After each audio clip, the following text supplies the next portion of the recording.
What is up, everyone? Welcome back to the We Run on Coffee podcast with Marissa and Arika. Today, we're bringing you a super fun episode, and we're talking all about the 5 love languages. And very excitingly, Marissa has officially gotten a microphone. We both have microphones, and we are bringing you the audio quality this week. Yeah, but there's no promises that it works well because we have been working on this since like 2 hours now. But we got here, and that's all that matters. We're excited to bring you guys this episode. Happy Wednesday. We hope you are enjoying the day. If you haven't noticed yet, we did get a formal request to upload our episodes even earlier. So on Wednesdays, our episodes will drop at 12:01 a.m. right away in the morning. So you all can listen at any point in the day. So it's a little housekeeping update. Yes. But let's just jump right in today. We have a lot to talk about. So what are you drinking this morning? I still have my coffee. It's almost gone because it's been 2 hours of us troubleshooting this mic. But I just made my oat milk lavender latte yet again. Yum. Nice. Okay, so I'm not drinking anything because Invisalign, which unfortunately for the next few months, it might be that. But before this, I obviously did have coffee. And I want to tell you guys, I tried a new creamer. So I took a picture of it to tell you. I didn't realize it was Coffee Mate, but it's the ones that say Natural Bliss, and it looks like that's the brand, but it's actually Coffee Mate, really small above it. But it's oat creamer, and it is the brown sugar flavor, and it's actually so yummy. I love it. So that's been my new thing. Sugar. Yes, me too. I've been mixing that in. I mean, sometimes you use real brown sugar, but that's been a nice lazy option for me. Yeah. Just mix that right in, and it's all good. So yeah, but I am drinking my water out of my Stanley dupe. Gotta love it. Yes. But yeah, I'm so excited. We're filming 2 episodes today, everyone. So we're going to be catching up with you in this episode. And then next episode, we're going to tell you what we're looking forward to. And I'm very excited because we're looking forward to a lot. But yeah, let's dive into our catch up. What's new with you? Okay, so on Tuesday morning, I wake up at my 5 a.m. wake up call, just like normal, and I'm getting ready to leave, and I walk out, I have my coffee, I have my breakfast, I have my lunch, I have everything, and I go to lock my door, and it doesn't lock. Oh. And it was locking fine from the inside, but I tried to put my key in from the outside, and the door would not lock. I'm creeped out. So, I know. So I called the emergency maintenance line and I was like, hey guys, I can't lock my apartment. And they were like, oh yeah, well we normally come in at 8. And I was like, well, it's 6 a.m. and I have to be at work 10 minutes ago. Yeah. And they were like, well, we can try and be there at 7:30. So I was like, okay, whatever. So I go to work late and they finally fixed my lock. So they just basically just gave me new keys and replaced my lock. That's so strange though. But I was so confused, and I remember earlier in the week I had seen something, I had messed with my locker, I had locked my door or something and it was being weird. But I was like, what the heck is happening? So I got a new lock, I got new keys. I don't know what happened, but that was really annoying.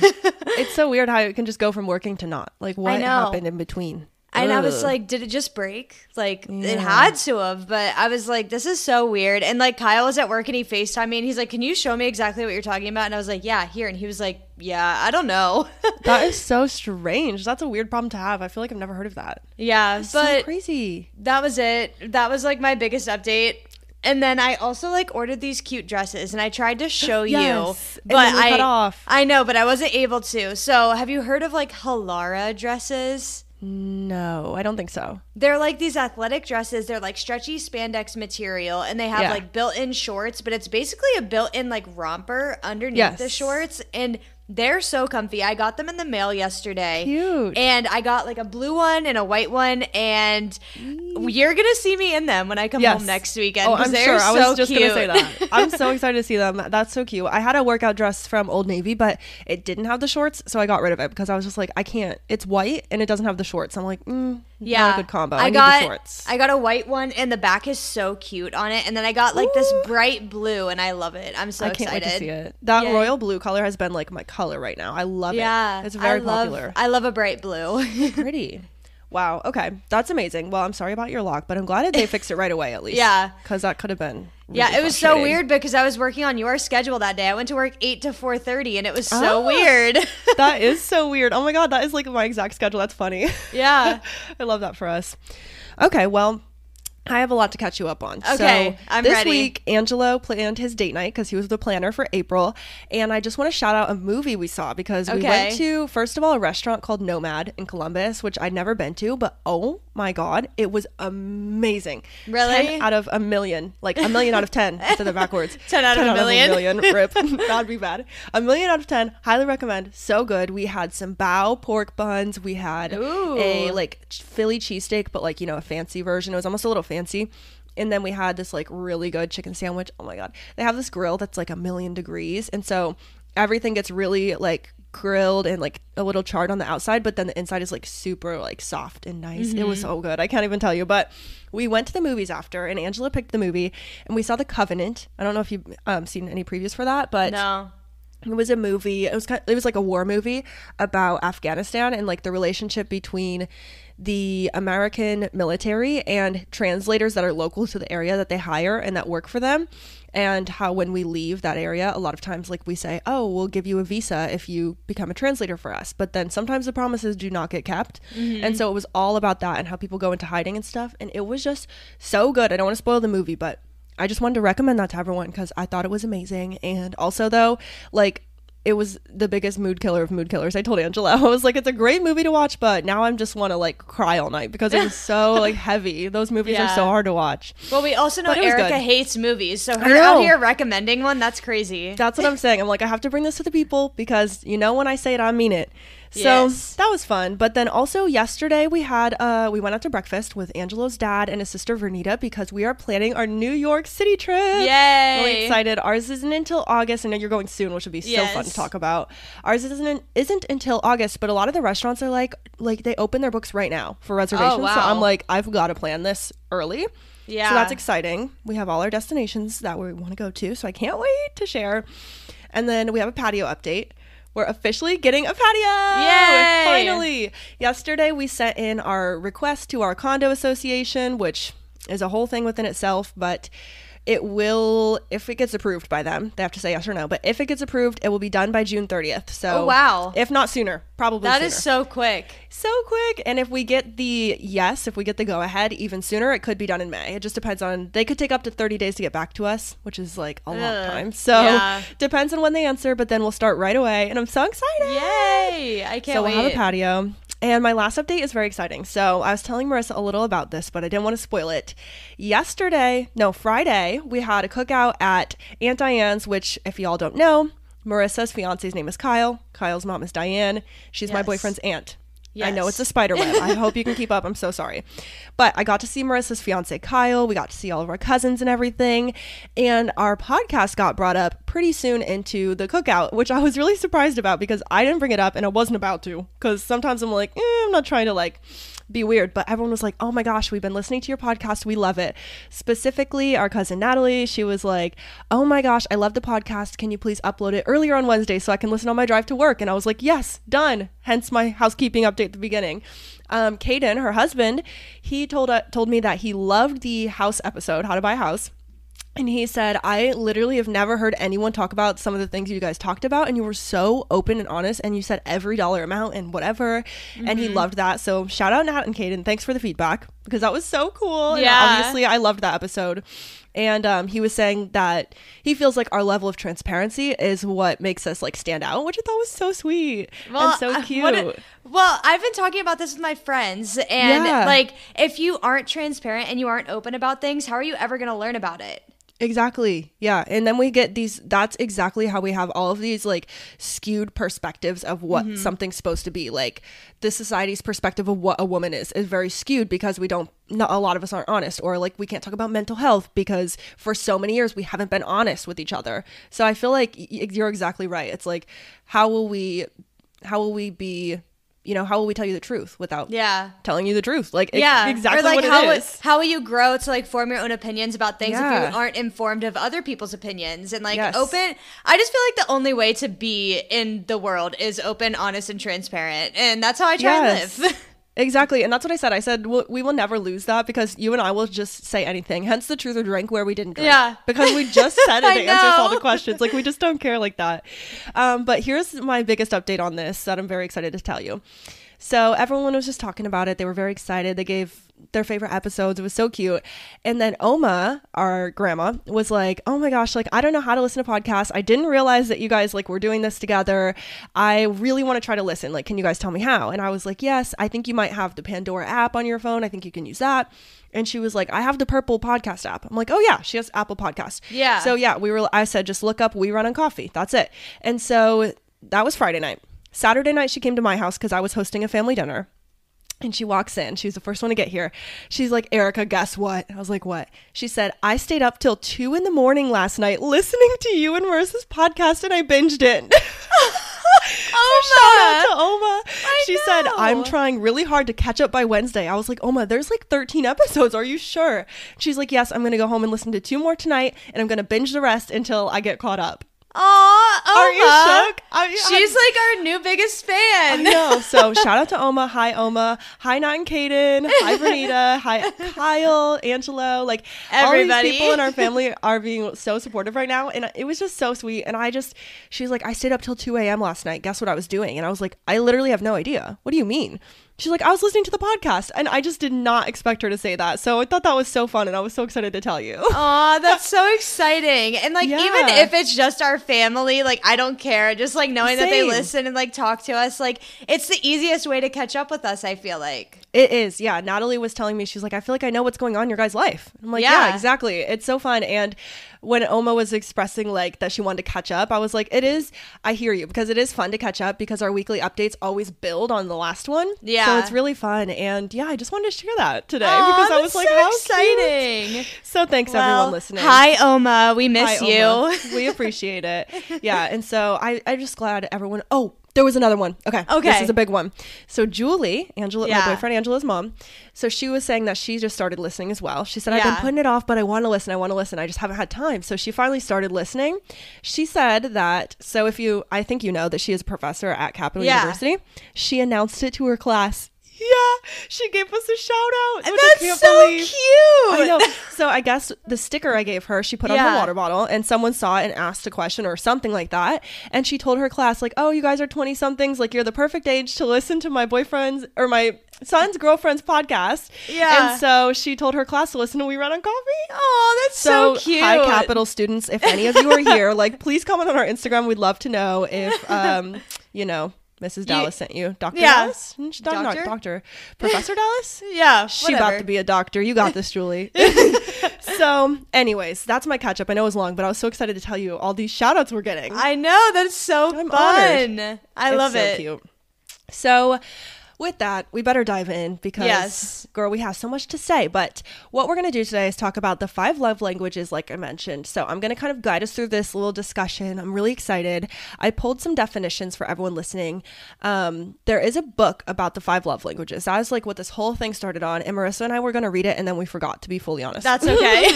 But it's a very short book, and I think we can all get the idea from just talking about it. So if you go to 5 love languages, the number 5, not spelled out, 5lovelanguages.com. That's where I pulled all of this information from. So I just want to say that. But the premise of the 5 love languages book is quite simple. Different people with different personalities give and receive love in different ways. By learning to recognize these preferences in yourself and your loved ones, you can learn to identify the root of your conflicts, connect more profoundly, and truly begin to grow closer. So that's the definition that they kind of give about what the 5 love languages are. And I love these. Me and Marissa talk about this quite a bit in our own relationships, like what our partners' love languages are, what we thought ours were, which I'm very interested to see what our results were. So today what we did is we took some quizzes. We took what is your love language, what is your apology language, and how well do you handle anger, which I'm very excited to talk about. But before we dive too far in, I really quickly also want to just give everyone a definition in case you've never ever heard of the 5 love languages. This is what they are. The first one is called acts of service. For these people, actions speak louder than words. The second is called receiving gifts. For some people, receiving a heartfelt gift is what makes them feel the most loved. The third is quality time. So this language is all about giving the other person your undivided attention. The fourth is words of affirmation. This language uses words to affirm other people. And the fifth is physical touch. To this person, nothing speaks more deeply than inappropriate physical touch. So, inappropriate, not inappropriate. Inappropriate. A-N appropriate.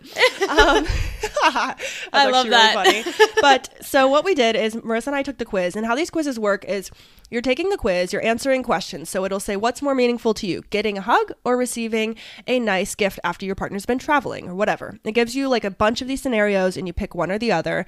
And what your results are the ways that you receive love. So these can go both ways, right? Like we can have a love language that we receive love in, which we're going to talk about, but we might give love in a different way depending on our partner's love language or other people in the world, which is why it's important to understand others, which actually I'm excited to know yours because it helps in the workplace. Like it will help us work together in the pod. It helps us at our real life workplaces, literally everything in life. The way you communicate with others can be improved with these love languages. So I feel like I just spewed so much information, but I feel like we can dive in. Like I said, the way that it works is we're taking the quiz on how we receive love, but it will give you all 5 languages and it will attach a percentage to each. So it's not like we just have one. It's not like we're just, I'm only physical touch. I mean, some people might get 100%. Yeah. But it breaks it down into percentages and gives you a percentage of each so that you can better understand yourself and, show it to your partner. I showed mine to Angelo last night. I was like, do you want to wait till the episode comes out or do you want to know? And he's like, I want to know. It's going to be like a couple weeks. Yeah. So let's just dive in. I know that you took your quiz. So would you like to start us off and tell us what your top love languages are? I want you to guess. Ooh, I love that. Okay. I think that your number one love language might be words of affirmation, acts of service. Okay, that's what I always thought my top love language was acts of service. And I've taken this quiz. This is my 3rd time taking it. Same. The first time I did get acts of service is my highest one. And it's almost tied. So quality it's time? not. Yeah, it's quality time now. But I think that that's really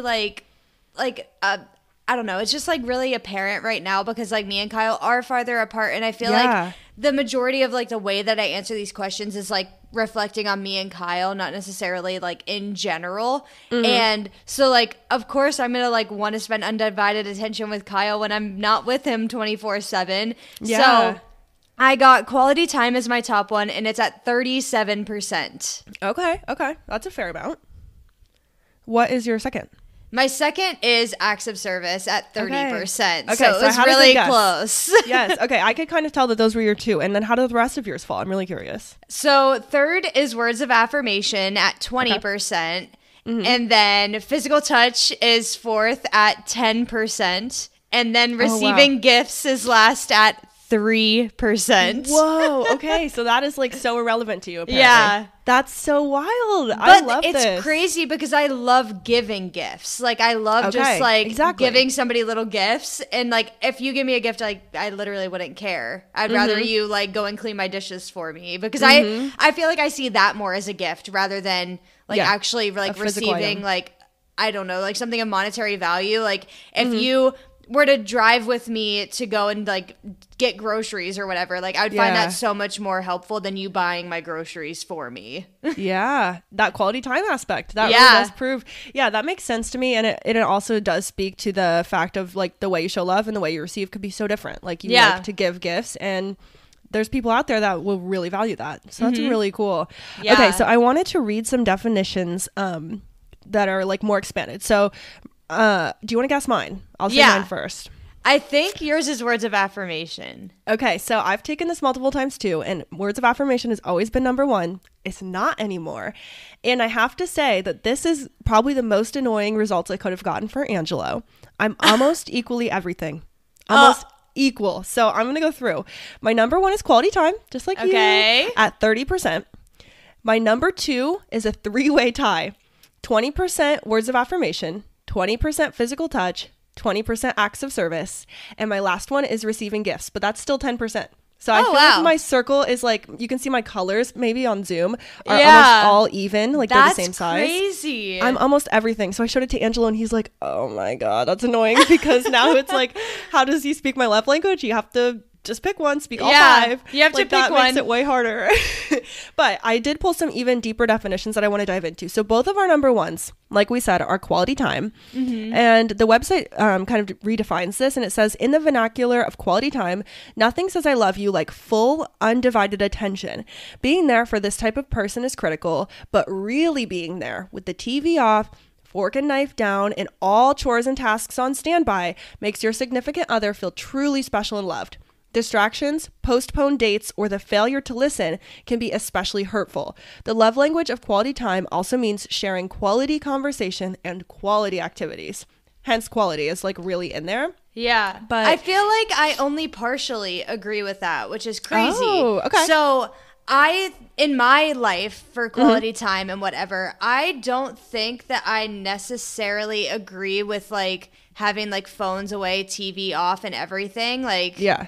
I think like just being with the person is my definition of quality time, because I don't really care. Like, maybe don't have your phone out, but like I would picture quality time as like even just sitting and watching a movie with somebody and like talking with them, or like going on a walk. And I think that that's completely okay too. I don't think that has to be like zero distractions, because you're still spending that time with them. Time together. But I do really agree with like the failure to listen, or like plans falling through. Like those things are super hurtful to me. Me too. And I totally agree. And I remember you telling me recently too, that this totally speaks to you, is that you said one of my pet peeves is if I texted you the answer to something and then you text me again asking for it. No, just scroll up and look. Like I already told you, did you not listen? Yeah. And I hear you, because I feel the same way. Like there's nothing worse than having to repeat yourself because someone's not listening to you. And so one of the things that Marissa and I did for this episode was like think about ways that people could speak our love languages. So actually I think I might want to just kind of go one by one. Yeah. Because since mine were all equal, I wrote a lot of examples, which no worries if you didn't, but I want to talk about quality time while we're on the topic. So for me, I mostly do agree with the full undivided attention thing. I mean, obviously I don't watch movies or anything, but I think phones is like the biggest proponent of this. Like people cannot put their phones down these days, and I'm one of them. I work on my phone. I do Instagram. I do this podcast. I do my real job, which is social media. Like I do so much on my phone, so I totally get it. But last night, for instance, we had our family dinner, and I said, everyone's putting their phone in this basket, and it's going to sit over there, and we're going to talk to each other, because when do we ever actually talk to each other? Yeah. And I think, so I want to talk about some of the things I wrote down, and we can go into yours too. But for a partner, I wrote that quality time to me might look like just taking a drive in the car and like talking, especially when you're driving. You can't be on your phone. So like you have the opportunity to talk to each other. And I also wrote going on a walk and talking, or I wrote playing video games. So that's one, kind of like you said with watching a movie, that might be my version, is like, okay, sure, like we're on the video game, we're playing the video game, but we're doing it together. We're laughing at the same stuff. We're laughing when we crash into things on GTA. Like it's just a fun quality time moment. But then I also wrote a couple more. So for coworkers, I wrote that quality time with a coworker might just mean having a meaningful conversation with no phones, hence no phones, no distractions. So like when you get, I mean, for me, it's all virtual, but when I talk to a coworker, like I'd love for us to talk and for them to not be like typing an email while they're talking to me, or like on Slack, or responding to a text message. Like that is definitely my pet peeve. When I see someone on Zoom and they're just like looking down at their phone the whole time. It's one thing if it's like, okay, they're listening and they're like interacting with me, but they're just looking at their phone, you stop talking, they don't realize you stopped talking. It's like, okay. Yeah, I hate that. And that's like something that I think that we do really well, because like we do like record and like we look at each other on Zoom, and like unless we're looking at our notes, we are locked eye contact the entire time. Exactly. And that's what's really hard for, I think, a lot of people, is just being an active listener, because we're in a generation that is not always that. Like we have so much going on at all times, and we're like looking here, looking there, we're listening to music, listening to podcasts on YouTube, and we both talk about how we're big consumers too, but it is so hard to sometimes put the phone down. But my last one is I wrote for friends. So aside from partners or coworkers, for friends, I wrote having the meaningful conversation with no phone. Same thing. Grabbing dinner together. I love to grab dinner and like not be on our phones and just like talk, like we're eating good food, what's been new in your life, that kind of thing. And just being fully present in the conversation for me is what's important. So that is how I like to spend quality time. What about you? So I like the whole like talking point that you had wrote down, I kind of took it just a little bit differently. So I just wrote down like 5 ways that like you can show me love, or that I enjoy doing with anybody, really. Yes. So I put go on an adventure with me. Yes. And I feel like that's like really big quality time. Like I love exploring. I love going outside. I love doing new things together. And I feel like if you're exploring somewhere new, you're going to be much less likely to get on your phone and like look up things unless like you're looking up a thing to do while you're in the area. Directions. Of course. Yeah, but literally, like I love going on hikes with like anybody. I also just like love driving somewhere and like trying out something new, or like going to a museum or like anything like that. I love doing that, and I love doing it with friends too, because this is something me and Kyle have like really valued in our relationship. Like we really try and like explore things together first, because like it's so cool to see somebody's first initial reaction to something. And it's definitely looked different now that like we live farther apart, of course, but like I also just like I love exploring things for the first time with somebody. Like even if I've been there, like just taking them there and seeing their reaction, I think it's so cool. Me too. I love that you said that, because I always say one of my favorite things in life is taking people to New York City for the first time. Yeah. Like, I just love taking them there and saying like, stand in Times Square and look around. Like what like isn't not the coolest thing you've ever seen. And then I just love showing people restaurants that I've been to. So I totally feel that. And I think the best way to put it was going on an adventure. I love that. And like an adventure can be anything, whether it's like just going and seeing like a new like a new restaurant, driving down a new road, or like going to this like new park down the road. I just think it's so fun. I'm obsessed. I think that's a great one.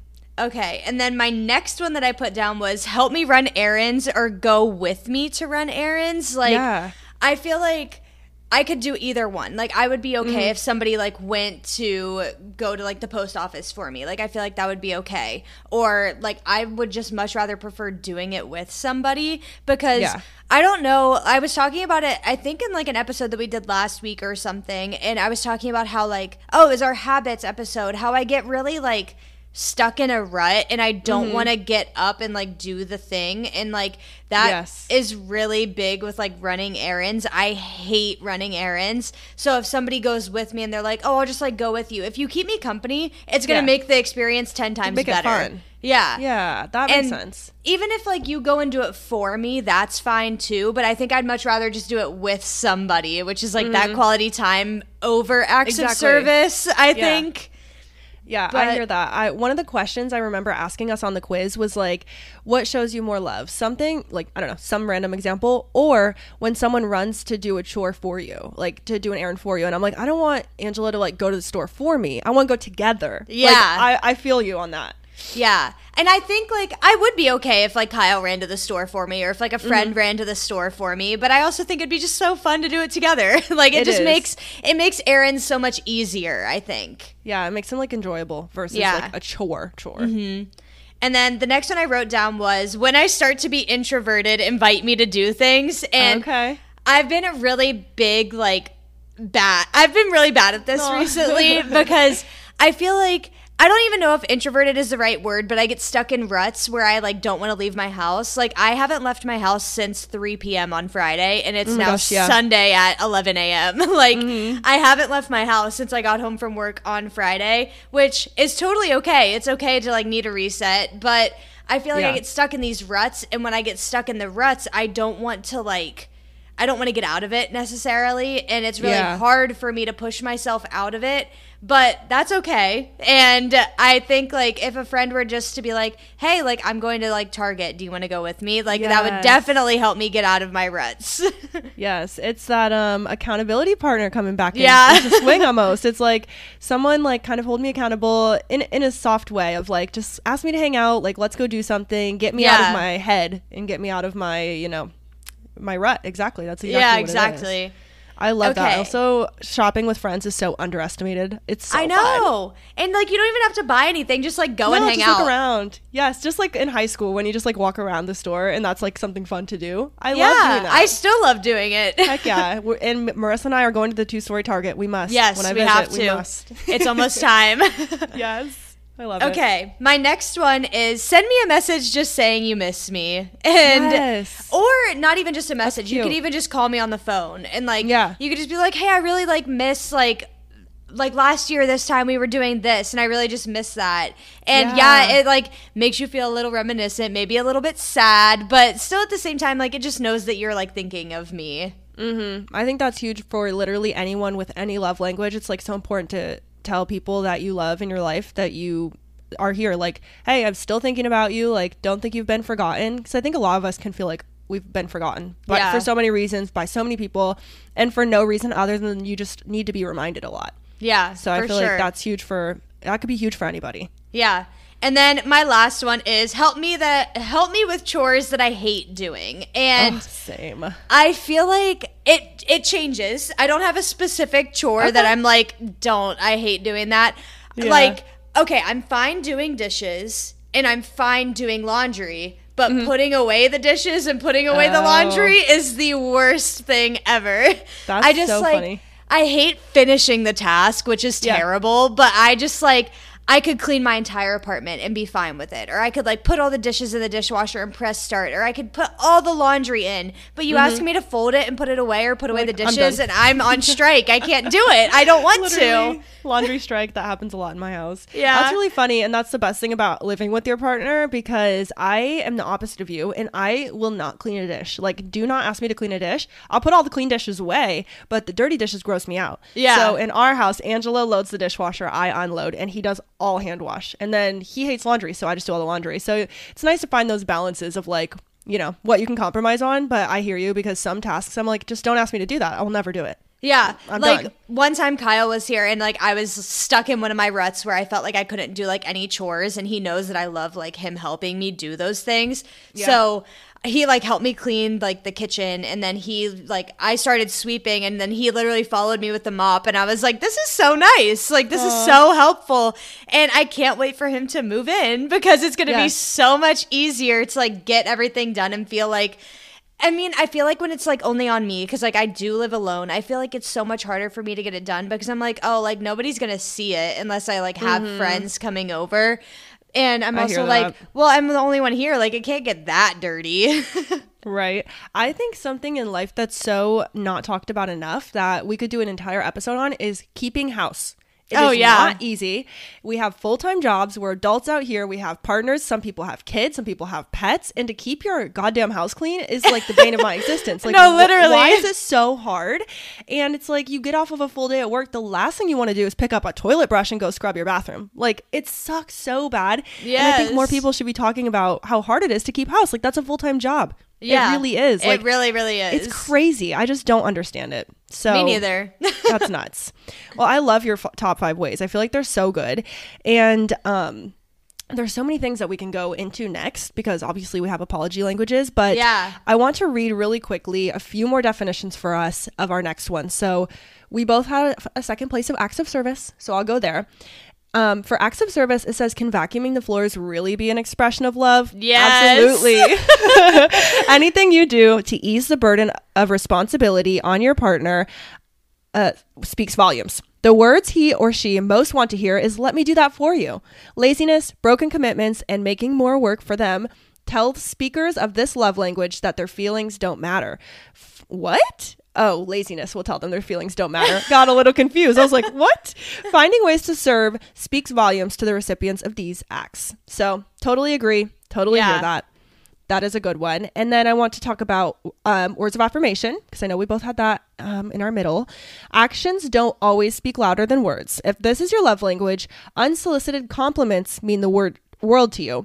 Hearing the words, I love you, are important. Hearing the reasons behind that love sends your spirits skyward. That's really funny. Mm-hmm. Insults can leave you shattered and are not easily forgotten. Kind, encouraging, and positive words are truly life-giving. I think that's huge to talk about the opposite of words of affirmation, which is like bad words. Like if someone says like, I'm so disappointed in you, that will shatter my soul. I'm done. Yeah. Like those are the things that really get me. So I think that it's also important sometimes to think about like the opposite of these love languages, because they can totally go both ways. They could be like anti-love, if you will. Yeah. I can't think of another word. Hate like, languages for almost. Quality time. Like if you're just like never present in your like relationship, like that's going to suck for people with quality time. Is there a top love language? Or people that have like acts of service is their top love language. If you're never willing to help them out, like that's going to be so annoying. And then just like you said with like the bad words thing, that's going to be so like, if you're just like being like unnecessarily mean. Like that's not helpful. And I feel like that's the same for everybody. You don't even have to like have words of affirmation as a love language, because I'm very sarcastic. Like I'm willing to like be silly and whatever. And I know like sometimes words do hurt, but like at the end of the day, like we can still have a joke with each other. 100%. I feel that too. And I just think, I don't know, it's so weird how they all work together simultaneously, the languages. But yeah, they can totally just make you feel discouraged when they're not being met. So I want to talk about physical touch. This love language isn't all about the bedroom. A person whose primary love language is physical touch is not surprisingly very touchy. Hugs, pats on the head, holding hands, and thoughtful touches on the arm, shoulder, face, they can all be ways to show excitement, concern, care, and love. Physical presence and accessibility are crucial, while neglect or abuse can be unforgivable and destructive, exactly how we were saying. Physical touch fosters a sense of security and belonging in any relationship. Physical touch is Angela's #1 love language. So that is definitely, I mean, as we heard, it's now tied for my second place, but it's like in the middle for me. So that one is hard for me to like get creative with. I'm like, okay, I could do a massage, in which I'm bad at massages, guys, and I don't like doing them, but I try. I'm like, okay, how can I get creative though? Because I know that's Angela's top love language and I'm not so good at speaking it. So that's something I'm always working on. Yeah. I don't know. I have a lot of friends that their like top love language is physical touch. And I think mine was at 10%. So like obviously it doesn't really matter to me. So I don't know. I feel like I've never really been a touchy-feely person. Same. Like, I never really, like, I'm not going to run up to you and give you a hug. And, like, me and my friends have, like, this long-running joke, like, if Marissa gives you a hug, like, somebody must be dying. Something's wrong. Yeah. Like, she doesn't, like, touch you. Like, me and my best friends, like, we've never touched. Like, literally. And I'm like, this is so weird. But, like, some of my friends that I have, like, since I've moved here, like, Owen and Mara, like, their top love languages are physical touch. And, like, they run up to me and give me a hug as soon as they see me. And, like, they like know that it's not like my top thing, but it's not like I'm like repulsed by it. So I'm not going to be like, ew, get off of me. But it's just like, oh, like I'll walk up to you and be like, hi, I miss you so much. Like, it's so nice to see you. Like how are you? Like I'm going to say things like that instead of like run up and give you a hug. But I feel like for me with physical touch, like since I know it's not one of my top ones, it's me like learning to be like compassionate to those that is their top love language. I'm so glad you said that because I feel the same way. And personally, I don't come from like a hugger kind of family. And so I know Angela's family, like every time we leave or get there, everyone like wants to hug you. And I'm like, okay, like you, I'm not going to be like, oh, I don't want a hug. No, thank you. Like I'll give you a hug.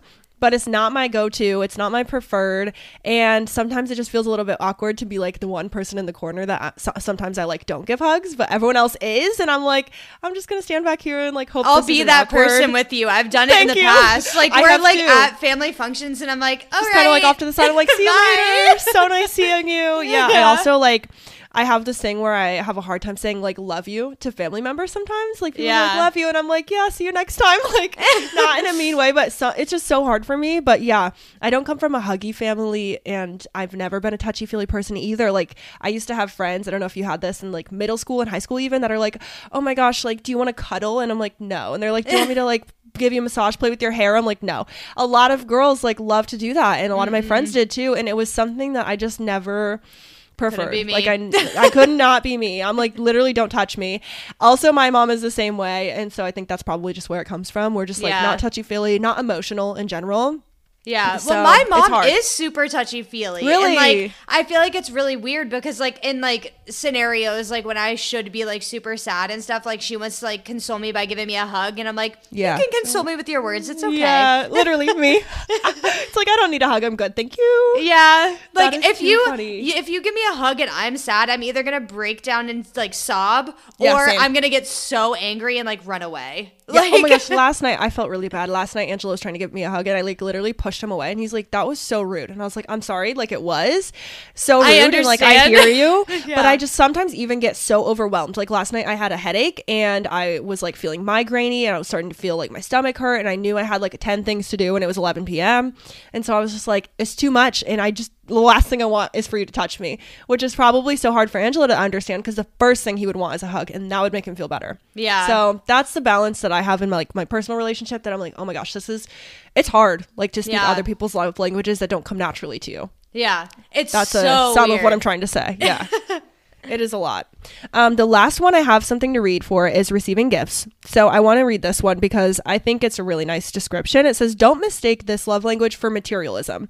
The receiver of gifts thrives on the love, thoughtfulness, and effort behind the gift. If you speak this love language, the perfect gift or gesture shows that you are known, you are cared for, and you are prized above whatever was sacrificed to bring the gift to you. A missed birthday, anniversary, or a hasty, thoughtless gift would be disastrous. So would the absence of everyday gestures. Gifts are visual representations of love and are treasured greatly.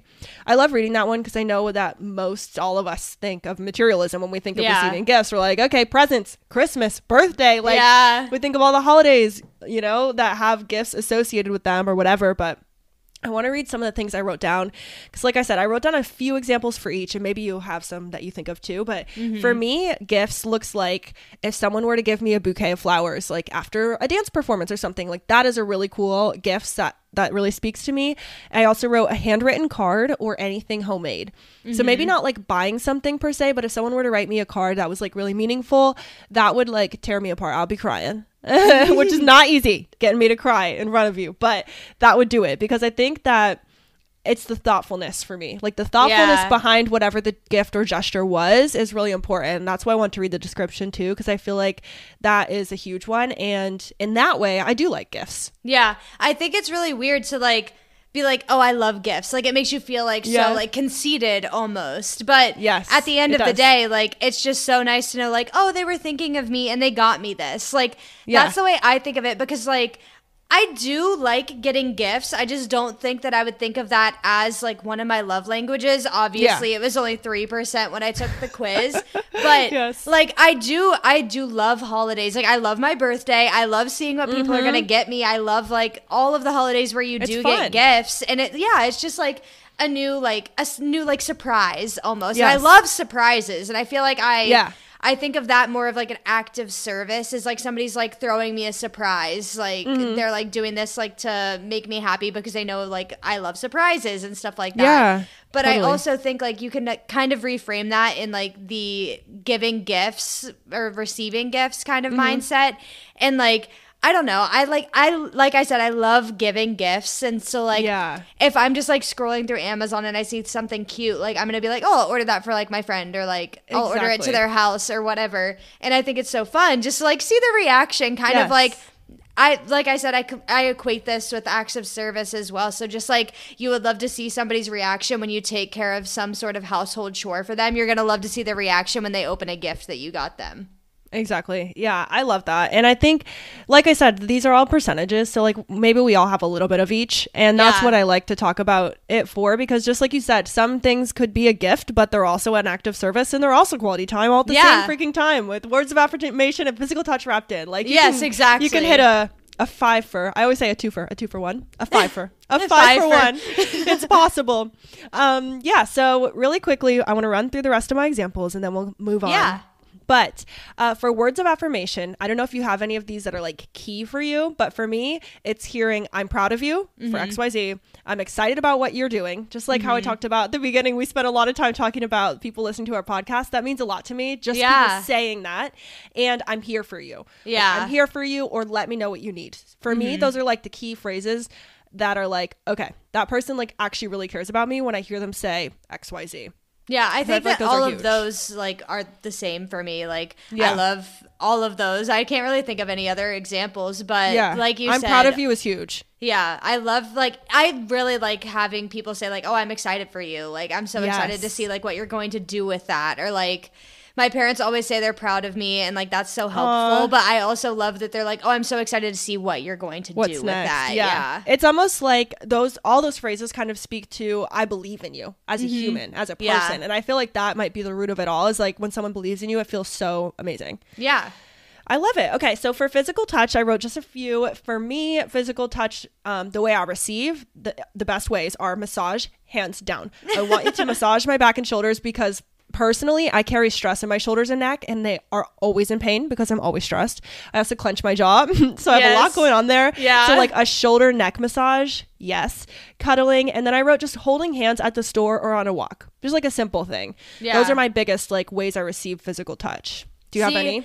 I feel like mine are a little bit different. So okay, cool. I think the only reason I only really think of this love language in like the terms of Kyle because like I said, I've never really been touchy-feely with like friends and stuff. Yeah. So I feel like when Kyle, like when I see him after a long time, the first thing that I want to do is like run up and give him a huge hug because like I haven't seen him in forever. And of course I'm going to want to like touch him and like make sure he's real. That's what I always say. Yeah. I'm like, are you real? Pinch me, I'm dreaming. Yeah. I know. Kind of so I'll like run up to him and I'll like grab his face or like give him a hug. And I really enjoy that. And I know that he does too because he's like, oh, she's right here.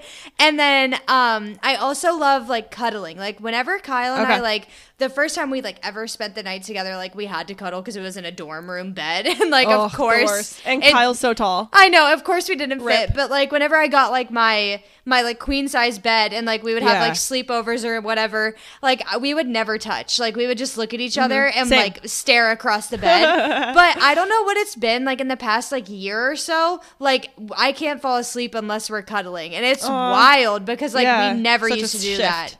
And we literally like looked at each other and like we noticed at the same time kind of that it was happening. Like we didn't notice for like the first couple of months, but then we looked at each other and we were like, why are we like touching so much when we fall asleep? Like we hate touching each other. Like we get so hot when we're falling asleep. You're like, I don't know. I kind of like it. And I'm like, me too. That's and it just, really like, funny. It just like completely changed over like the past year. And I was like, I used to literally be like, all right, I'm falling asleep. Get off of me. And like we would both do that. And it was like a mutual agreement. Like we're falling asleep. Do not touch me. Yes. But now like we literally fall asleep. Like he'll be like behind me watching like a YouTube video. And he'll just like give me a hug. And I'm like, all right, good night. Literally. That's so cute. And that's so funny. And I don't remember if you said, but do you feel like your physical touch has moved up on your love languages at all since the past 2 times you've taken it?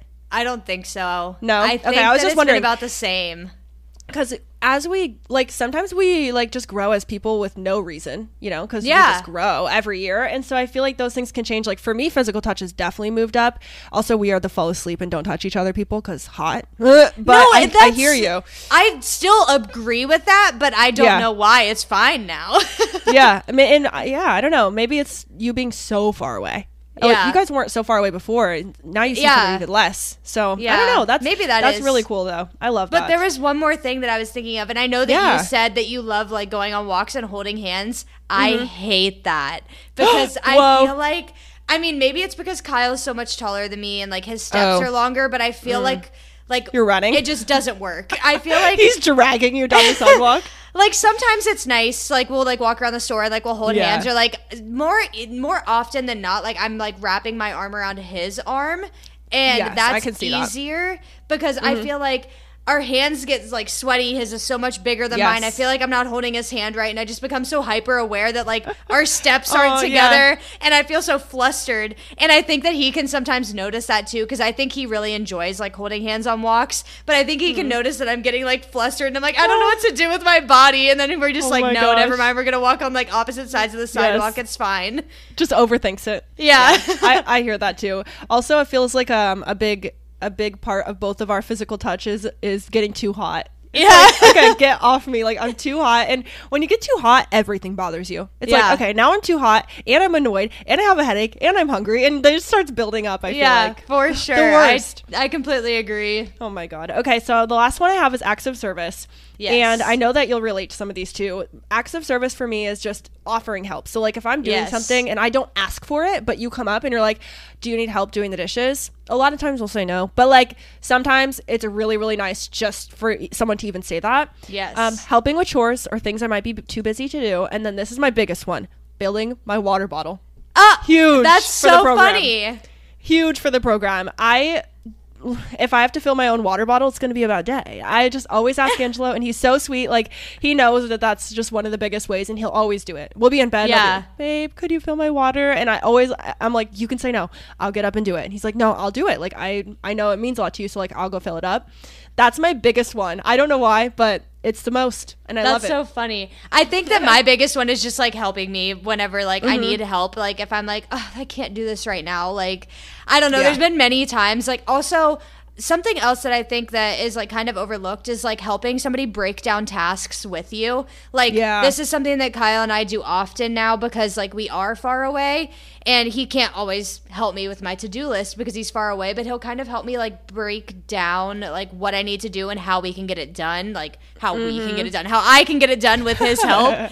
But like yesterday I was like, oh, Kyle, I have so much to do. Like I can't get off of the couch. Like I felt like I was like stuck on the couch and I couldn't get up and I couldn't decide what to start with. Yeah. And he was like, okay, you're going to get up. It's only going to take you 30 minutes to like take out all the trash, clean your car, and then it's fine. You can do whatever else you need to. And I was like, you're right. And him breaking that down really helped me figure out what I needed to do. Yeah, exactly. I love that. And also, like, when you have help, it makes things go faster and then you have more time to do the stuff you actually want to do. So it's like a win-win. For me, when someone asks, like, do you need help with that? Especially Angelo, I'll be like, yeah, if you help me do this, we can get done faster and then we can go play a video game or do quality time or whatever. So that's huge. Absolutely. Wow. Okay. Well, I think that kind of wraps up the 5 love languages. And we are already at 50 minutes of talking about this. So I think for the next 2, we can just talk about our top results and not go too crazy. We could literally do a billion episodes on this, apparently. I know. But something that I found as I was doing research for this episode is the apology language. How well do you handle anger? And do you feel appreciated at work? Which I've never heard of any of these. No. I've only done the 5 love languages. I think they must be very new. And so Marissa and I both took the apology language quiz and the anger quiz. The appreciation at work quiz is not free, so we didn't take that one. But I'm curious about what it is. I would like to take it someday maybe. But I want to talk about our results for how do you handle anger. This one was very similar to the love languages quiz where it said it's more meaningful to me when someone says this or this basically after an argument or for apologizing, that kind of thing. And there are 5 love languages here. Not love languages, sorry. 5 apology languages. So I'll just do them briefly. So the 5 apology languages include make restitution, planned change, expressing regret, accept responsibility, request forgiveness. I hope I didn't repeat any when I just said those. But no, you didn't. We'll go through and say our top ones and then we can describe them. But what is your top apology language? Mine was make restitution at 35%. Okay. Oh, wow. Okay, that's a pretty good percentage you have there. Okay, mine was planned change at 32%. But my second was make restitution as well. And it came up really high. So I want to talk about, just like I said really briefly, what these are. So planned change, which is my top one, is basically someone planning that they're going to change. So if someone apologizes to you after an argument and says, I'm really sorry that happened, for next time, what would you like me to do? Or for next time, this is what I'm going to do to make sure that doesn't happen again. I think that's what it is. These are a little bit more like, what's the word? They're like not as clear as the 5 love languages, I would say, but that's how I interpreted plan change. And for me, I find that really important because I don't know. I like to know, like, how are we going to avoid this again so we don't just keep running into the same problem over and over and over. So for Angela and I, that's a nice one. So yes, make restitution. So this is Marissa's number 1, my number 2. And this one is about like kind of justice, which made sense to me because personally, which I'd love to do an Enneagram episode, but I've taken the Enneagram and me and Angelo are big people about justice. Like we just see like almost like a right and wrong, and we want people to be held accountable in a way, which sounds really, really harsh. But make restitution says in our society, many people believe that wrong acts demand justice. The one who commits the wrong crime should pay for their wrongdoing. It sounds so harsh. Someone who speaks this love language feels the same way towards apologies. They believe that in order to be sincere, the person who is apologizing should justify their actions. The mate, it says mate. The friend who's been hurt, I'm trying to like Americanize it for us, but the mate who's been hurt simply wants to hear that their mate still loves them. So would you like to speak to making restitution at all, or like what it means to you?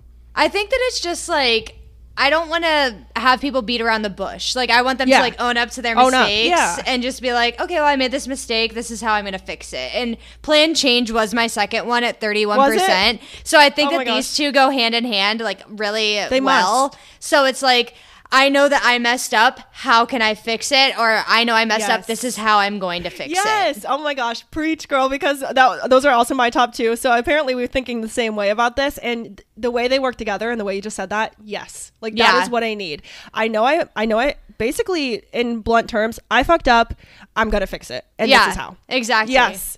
Oh my gosh, preach, girl. I'm like, amen to that. That is exactly right. What was your number 3? Mine was accept responsibility at 23%. And what were your next ones? And then expressing regret at 8%. And then request forgiveness at 4%. Whoa, your percentages are very different than mine. So my number 1, plan change, 32%. My number 2, make restitution or justice, 24%. My number 3 is expressing regret at 20%. So those 3 were pretty close. And then at 12% each, my last 2 were requesting forgiveness and accepting responsibility. So really, really quickly, I will give everyone listening a couple more definitions really fast. So we talked about make restitution and plan change. Those are obviously really important to Marissa and I. So that's good to know for each other. We're going to be able to communicate so well after this. I know. It's going to be great. Requesting forgiveness says in some relationships, a mate wants to hear their partner physically ask for forgiveness. They want assurance that their mate recognizes the need for forgiveness. Asking for forgiveness shows that you realize you've done something wrong and that you're willing to put the future of the relationship in the hands of the offended person. So that would just be like saying, will you forgive me? I think is what that means. I don't know why, but when I was taking this quiz, it gave me the ick. Like, I hate that. Same. Like, do not ask me. That is so funny. Like, I hate that. Like, if somebody comes up to me and they're like, will you forgive me? Will you forgive me? Like, it feels like they're, like, being insincere, and it literally makes me want to punch them in the face. Like, please do not ever do that to me. That's why it's really 4%. Like, I don't know why I got 20%, but I agree with you. It's so gross. Why is there nothing to go with it? It's one thing to be like, oh, I really hope you forgive me for this. This is why this happened, and this is how I'm going to change it. Like it feels being just and making a plan. I know that we've said this in the past. Like, it feels like gaslighting is like a big word, but it feels so gaslighty. It's like, just please forgive me. And I'm like, shut up. I hate that. I don't know why. It gives no promise to the future. It makes me so, like, unnecessarily angry. Like, I literally I was like cringing reading those questions. I was like, who wants that? Literally. Like, please forgive me. Yeah, I understand that. I don't know why mine's so high, but maybe that gave me the ick less than some other ones. But, I guess. Oh no, sorry, that was one of my bottom ones. That makes sense. That's okay. Yeah. Request forgiveness. So don't request us for forgiveness. We'll say no. Just kidding. Yeah. Probably though. And then the last one is accept responsibility. So it's very difficult for some people to admit that they're wrong. This kind of goes with our top 2. So I don't know why it was so low for me, but it makes them doubt their self-worth, and no one likes to be portrayed as a failure. However, as adults, we must admit that we all make mistakes. I'll stop there because these definitions are super long, but I don't know why that's so low for me. It feels like it goes with the first 2, and maybe it's just the fact of like not providing a solution. I think that's important to us. Provide a solution. Yeah, I got that number 3, but I think like I said, I think that the first 3 really like go well together, like the make restitution, plan change, and accepting responsibility, because I think if you can't be responsible for your own actions, you're never going to be able to grow from it. And I feel like that's been like a repeating topic that we've talked about over the past couple of episodes. That's true. But I think that those 3 go well together, like very well together. And then expressing regret and like requesting forgiveness, I feel like it's a little bit different. And like expressing regret, I also kind of feel like that gave me the ick, as well as like requesting forgiveness, because if you're just like, oh, I'm sorry that happened, like, I don't care. Like, yeah, it actually kind of speaks to our love languages in the way that we said that we're almost not super emotional or super touchy. It's like we don't really care about feelings as much as like just fix it. Yeah. You know, and and I know this sounds so harsh because these are some people's primary apology languages, and that's fine. Like if that's what you need, totally cool. I'm willing to do that for you. Just don't do it for me. Yes. Yeah, exactly. It's almost like, it's just like one of those compromises. But I also feel like those 2 that you were just describing, like our bottom 2, is almost like too little too late. It's like, we want to hear you make the change. Like, I don't want to just hear that you're sorry, and I don't want to hear that you like want to change. I want to see it. Yeah, actions speak louder than words, apparently, for us. Yeah, it's just so weird to me. Yeah.